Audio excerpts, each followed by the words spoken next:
पड़ी बिवाई, हो क्या जाने पीर पराई, जाके पैर न पड़ी बिवाई, हो क्या जाने पीर पराई। भारत माता की जय, भारत माता की जय। नमस्कार दोस्तों, प्रणाम। मैं उपेंद्र सती और आज हम यहाँ विद्यालय शिक्षा उत्तराखंड के निदेशालय पे हैं। जूनियर हाई स्कूल शिक्षक संगठन का एक आंदोलन चल रहा है, धरना प्रदर्शन का कार्यक्रम चल रहा है, जिसमें उत्तराखंड के 99 विकास खंडों के कार्यकारिणी और 13 जनपदों की कार्यकारिणी जिला प्रांतीय कार्यकारिणी के साथ है। उत्तराखंड विद्यालय शिक्षा का ये भव्य सा गेट है, इसके अंदर ही उनका कार्यालय है और यहाँ सारे शिक्षक प्रेरित हैं। बड़ा चिंतनीय विषय है कि उत्तराखंड बने हुए 26 साल पूरे होते हैं, लेकिन शिक्षा व्यवस्था जो विद्यालय शिक्षा व्यवस्था है वो किस कदर पटरी से उतरी हुई है।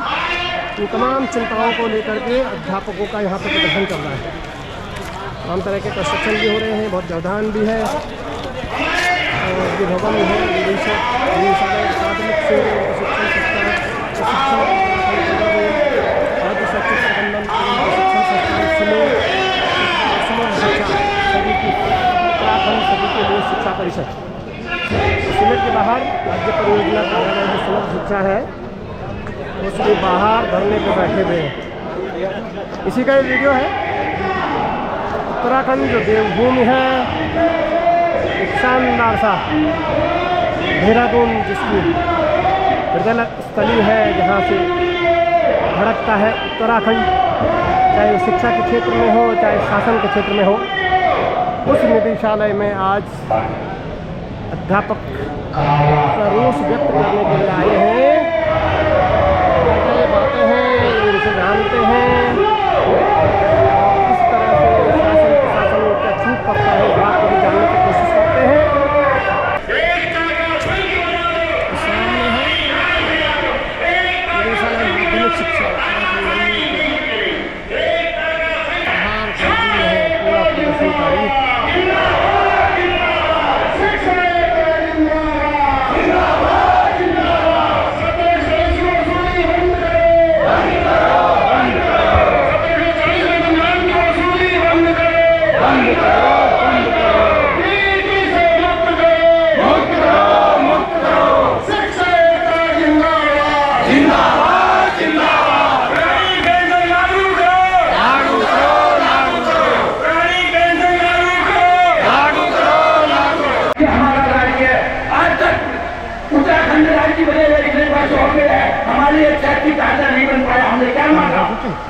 हमने क्या मांगा है?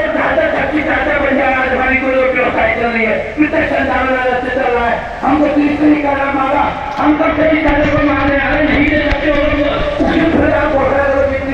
नहीं हो सकता है। पर भूमि में भरा ऐसा किया जाता है। शिक्षा मंत्री का क्या बयान है? इस सब्जेक्ट के अंदर में कितना झूठ बोलोगे भाई? इन शिक्षकों के साथ कितना झूठ बोलोगे? 2016 में वित्तीय संचालन का आदेश आया, उसको निरस्त कर दिया। क्या कर रहा हमारे साथ? जो इस समाज का निर्माण करता है शिक्षक, जो इस देश का भविष्य निर्माण करता है, उसकी आज ऐसी हालत कर शिक्षकों को ला के अंधारा बना दिया है। अब हम मानने वाले नहीं है जब तक हमारी मांगे पूरी नहीं होगी। साथियों, हमें आगे रहना है, डटे रहना है, अपने आत्मबल को और अपने सम्मान को पहचानना कि हम शिक्षक है। आज जो एक नाचिंद वाता होता है इस उत्तराखंड में यदि हमारे साथ अन्याय हुआ तो हम हर विधानसभा में ईद से ईद बजा देंगे। वो हमारी ताकत है।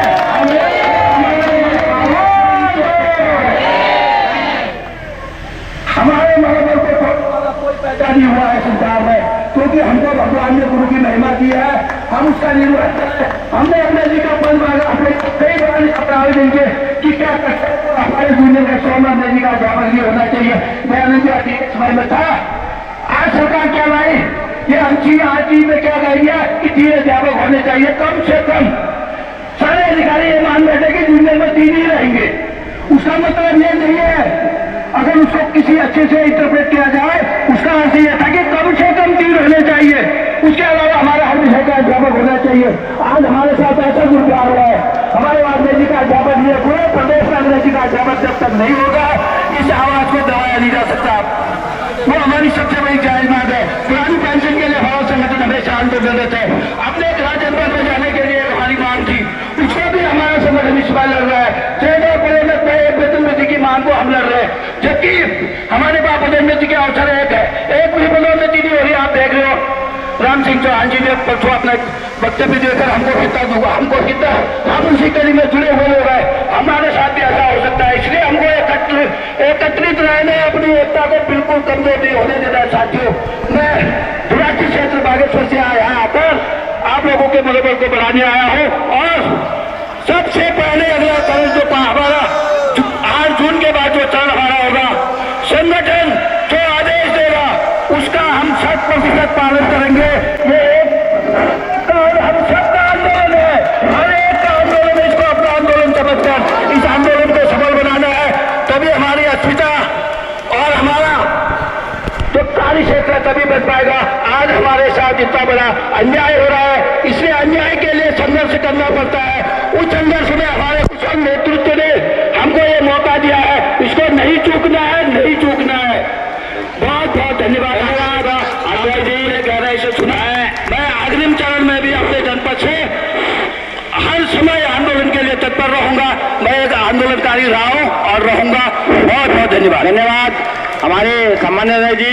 मैं अपने पूर्व कोषाध्यक्ष भाई किशोर सजान से भी निवेदन करूंगा, वो अपना आगे मंच पे आने का कष्ट करेंगे। पूर्व कोषाध्यक्ष श्री किशोर सिंह सजान जी, मेरा निवेदन है आप भी मंच पे आने का कष्ट करेंगे।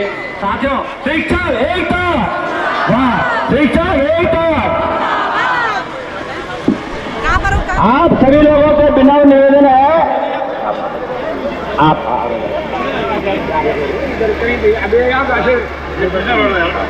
और मेरा सभी शिक्षक साथियों, शिक्षिका बहनों, आपसे विनम्र निवेदन है कि आप लोग अपना स्थान ग्रहण करेंगे। अभी हमारे बहुत से लोग आ रहे हैं। आप सभी को जो यहाँ पर इस विराट में हमको जहाँ पर हमने इनके लिए लड़ाई लड़ी थी, उस सप्ताह का नहीं दिया, जैसे हमारे पास जगह की कमी नहीं थी। देवप्रयाग वालों की तो अलग जगह रखी है, यहाँ पर लगाना पड़ा और हमारे स्थान कम पड़ रहे हैं। मैं साथियों, जून के आगे झुकना क्या, डर कर पीछे हटना क्या, जून के आगे झुकना क्या, डर कर पीछे हटना क्या। हम शिक्षक है, लड़ जाएंगे, हक लिए बिना रुकना क्या, हक लिए बिना रुकना क्या। तो हम लोग अपने हकों की लड़ाई के लिए, अपने सम्मान की लड़ाई के लिए, अपने शिक्षा व्यवस्था की लड़ाई के लिए यहाँ पर आए हैं। मैं अपने अब आने वाले आगंतुक और जो संबोधन के लिए जिनका आमंत्रण कर रहा हूँ, उनसे मेरा विनम्र निवेदन होगा कि आप समय की बाध्यता को ध्यान रखते हुए सूक्ष्म और सारगर्भित रूप से अपनी बात को रखेंगे, जिससे हम अधिक से अधिक लोगों को यहाँ पर कवर कर सके, अधिक से अधिक लोगों की बात को हम सुन सके। इसी क्रम में मैं अब अपने जनपद रुद्रप्रयाग के अध्यक्ष भाई लखपत लिंगवाल जी को निवेदन करूंगा कि वो आए और सूक्ष्म में अपनी बात को रखेंगे। श्री लिंगवाल जी, लखपत लिंगवाल जी, अध्यक्ष रुद्रप्रयाग। शिक्षा एकता जिंदाबाद, शिक्षा एकता जिंदाबाद, चाहे जो मजबूरी हो, चाहे जो मजबूरी हो, शिक्षक एकता, शिक्षक एकता, शिक्षक एकता।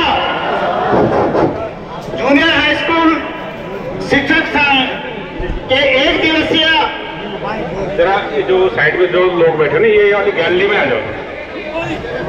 सभी लोग पीछे जो हमारे लोग हैं वो बैठे, अभी हमारे लोग बहुत से आ जाओ यहाँ पर। एक बार पूरा ये गैलरी आप सभी हमारी शिक्षिका बहनों, मातृशक्ति का बहुत बहुत आभार, धन्यवाद कि अधिक संख्या में आए हैं, उनको नमन वंदन। और अब हमारी आगे आ जाइए, थोड़ा आगे, गैस नहीं हो रही। भाई लखपत लिंगवाल जी थोड़ा सा आगे उसमें अपनी बात को रखेंगे। हमारी थोड़ा आगे आ जाइए, गैस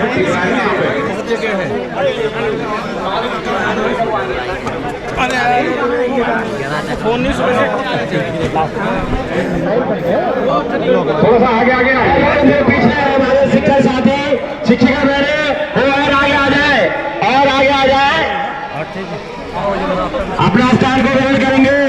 पीछे जो लोग खड़े हो आगे आ जाए। शाह जी इनको आगे भेज दीजिए, आगे जगह खाली है यहाँ पे।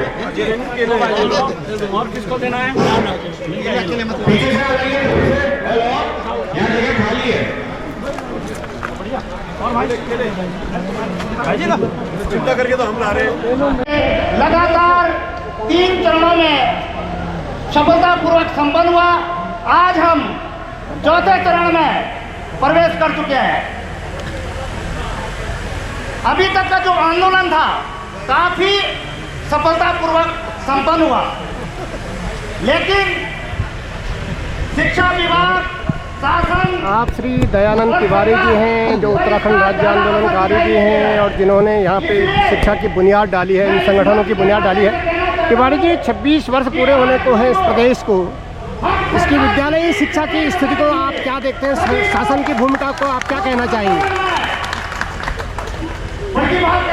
शिक्षा विभाग में जो चीज़ें होनी चाहिए थी वो नहीं हुई। प्रारंभ में कुछ हम बढ़े थे आगे, लेकिन वो जो गति थी वो रुक गई। और इस तरफ न तो हमारे सरकार में बैठे हुए लोगों ने ध्यान दिया, न अधिकारियों ने फिर ध्यान दिया। अध्यापक चिल्लाते रह गए, लेकिन इस दिशा में कुछ नहीं हो रहा है।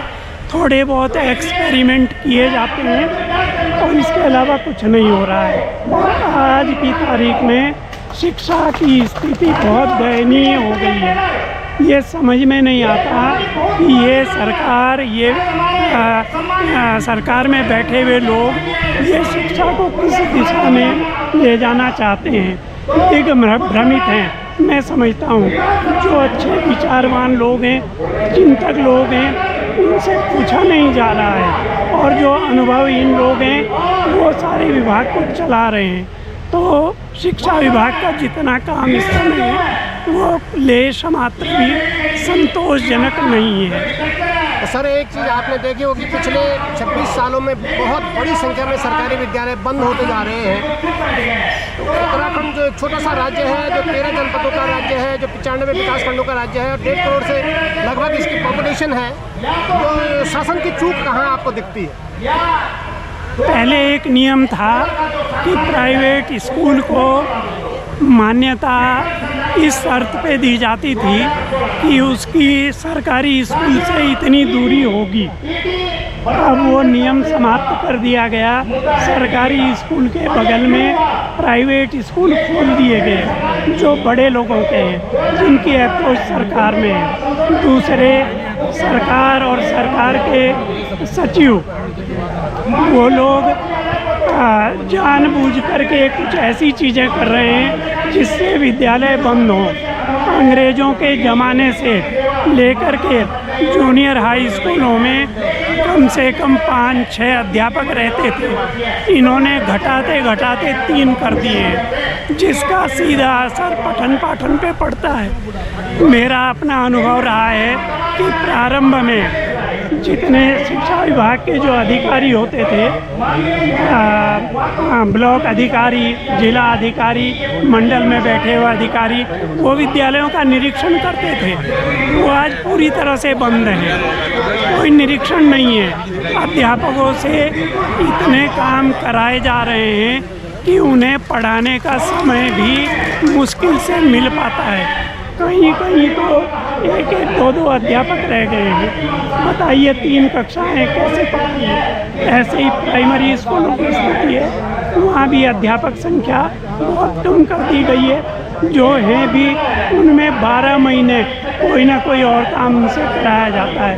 तो ये कई सारी ऐसी चीज़ें हैं जिनके कारण से पठन पाठन पे प्रभाव पड़ा है, और उसका परिणाम ये हुआ है कि जो जनमानस है वो अपने बच्चों को प्राइवेट स्कूलों में ले जा रहा है। ऐसे और भी बहुत सारे ऐसे हैं जिसके कारण से ये विद्यालय जो है बंद हो रहे हैं। बहुत बहुत धन्यवाद। आप अध्यक्ष हैं विनोद थापा जी। जूनियर हाई स्कूल शिक्षक संघ उत्तराखंड के। थापा जी, आप इस समय आंदोलित हैं, चरणबद्ध आंदोलन चल रहे हैं, आज आप निदेशालय में बैठे हुए हैं, तो क्या लगता है, क्या मांगे हैं और क्या लगता है आपको शिक्षकों के हित में क्या होना चाहिए? यहाँ पर जैसा कि आप देख रहे हैं कि उत्तराखंड जूनियर हाई स्कूल शिक्षक संघ 1 मई से लगातार आंदोलन है। हमने सबसे पहले पोस्ट कार्ड अभियान से लेकर विद्यालय स्तर पर अपने कार्यक्रम शुरू किया था। दूसरी चरण में हमारा ब्लॉकों के द्वारा जो है टीटी के संबंध में माननीय प्रधानमंत्री जी और मुख्यमंत्री जी, शिक्षा मंत्री जी सहित सभी को ज्ञापन सौंपा गया था और ब्लॉकों में धरना किया था। और तीसरे चरण में पिछले 18 तारीख को हमने जनपदों के माध्यम से, जिलाधिकारी के माध्यम से हमने ज्ञापन दिया था लगातार, और आज हमारा ये चौथा चरण चल रहा। जैसे कि आप देख रहे हो, कैमरा आप इसको घुमा के देखेंगे तो हज़ारों की संख्या में शिक्षक जो है हमारे आज निदेशालय में यहाँ है, और कहीं ना कहीं उनकी पीड़ा है कि टीटी का जो मुद्दा आज पूरे प्रदेश का मुद्दा है। तो हम सरकार से मांग करते हैं कि जो टीटी का मुद्दा जो अभी जो आया हुआ है, जो पूरे देश के साथ प्रदेश का है, तो प्रदेश सरकार से निवेदन करते हैं कि विधानसभा में इसको पास करके टीटी से मुक्ति दिलाने के लिए भारत सरकार को यहाँ से जो है एक मांग भेजी जाए कि वहाँ अध्यादेश लाया जाए और इससे मुक्ति दिलाई जाए। और इसके साथ साथ जो विगत 2006 से हमारा कृषि कैडर का मुद्दा है या पृथक संचालन का मुद्दा है, दोनों मुद्दे हमने सरकार के ऊपर छोड़ रखे हैं। हमने सरकार से कहा है कि आप इन दोनों मुद्दों में से किसी मुद्दे पर कर दें, हम तैयार हैं। लेकिन 2006 से लेकर 2026 होने गया है, रोज़ जो है खाली आश्वासन पर आश्वासन मिल रहे हैं। अब आश्वासनों की इतनी बाढ़ हो गई थी कि मजबूर होकर हमें जो है आंदोलन करना पड़ रहा है। और 1740 का मुद्दा भी 2006 से है, और 2006 से इस मुद्दे के लेकर आज शिक्षकों की वसूली, जो शिक्षक रिटायर होने जा रहा है उसकी वसूली हो रही है। तो मैं सरकार से निवेदन करूंगा, शासन से निवेदन करूंगा कि इस पर भी अतिशीघ्र प्रस्ताव जो शासन में लंबित है इस पर आगे कार्रवाई करें। ऐसे बहुत सारे मुद्दे हमारे 13 सूत्री मांग पत्र है, इस पर हम जो है ये आंदोलन है और आगे आंदोलन जो है जारी रहे। शिक्षकों के समस्या और समर्थन के लिए उत्तराखंड पहुंचे, उनका हार्दिक अभिनंदन और स्वागत है। हमारे बीच में राष्ट्रीय शिक्षक संगठन के महामंत्री एनर्जी जी भी उपस्थित हुए हैं, करेंगे। और हमारे बीच में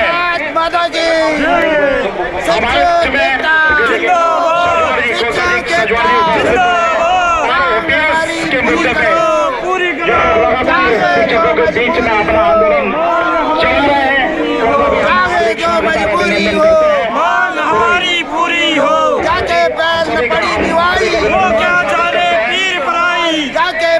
पड़ी बिवाई वो क्या जाने पीर पराई, जाके पैर न पड़ी बिवाई वो क्या जाने पीर पराई।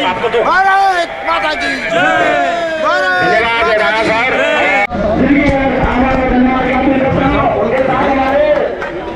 राष्ट्रीय महामंत्री हमारे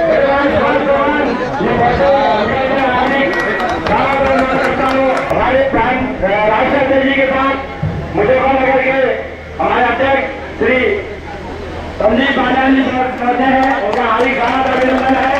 आप भी यहाँ पर योगेश गांधी जी राष्ट्रीय उपाध्यक्ष और अध्यक्ष हमारे सामने से पहुंचे हैं, उनका भी हार्दिक स्वागत और अभिनंदन करता हूँ। यहाँ पे हमारे मध्य यशवंत सिंह जी अध्यक्ष सहारनपुर के पहुंचे हैं, उनका भी मैं से हार्दिक स्वागत और अभिनंदन करता हूँ। श्री विनोद कुमार जी राष्ट्रीय उपाध्यक्ष अखिल भारतीय जिला शिक्षा संगठन के हमारे पहुंचे, आपका स्वागत और अभिनंदन है। यहाँ पर हमारे राजवीर सिंह मलिक जी राष्ट्रीय उपाध्यक्ष अखिल भारतीय जिला शिक्षा संगठन के पहुंचे, उनका मैं हार्दिक स्वागत और अभिनंदन करता हूँ। यहाँ पर हमारे राजेंद्र जी महामंत्री मुजफ्फरनगर पहुंचे हैं, आपका भी यहाँ पर धरना स्थल पर हार्दिक स्वागत और अभिनंदन। यहाँ पर अखिल अहमद महामंत्री शामली पहुंचे हैं, आपका भी स्वागत और अभिनंदन है। यहाँ पर हमारे जय कुमार महामंत्री जी सहारनपुर पहुंचे हैं, उनका भी हार्दिक स्वागत और अभिनंदन।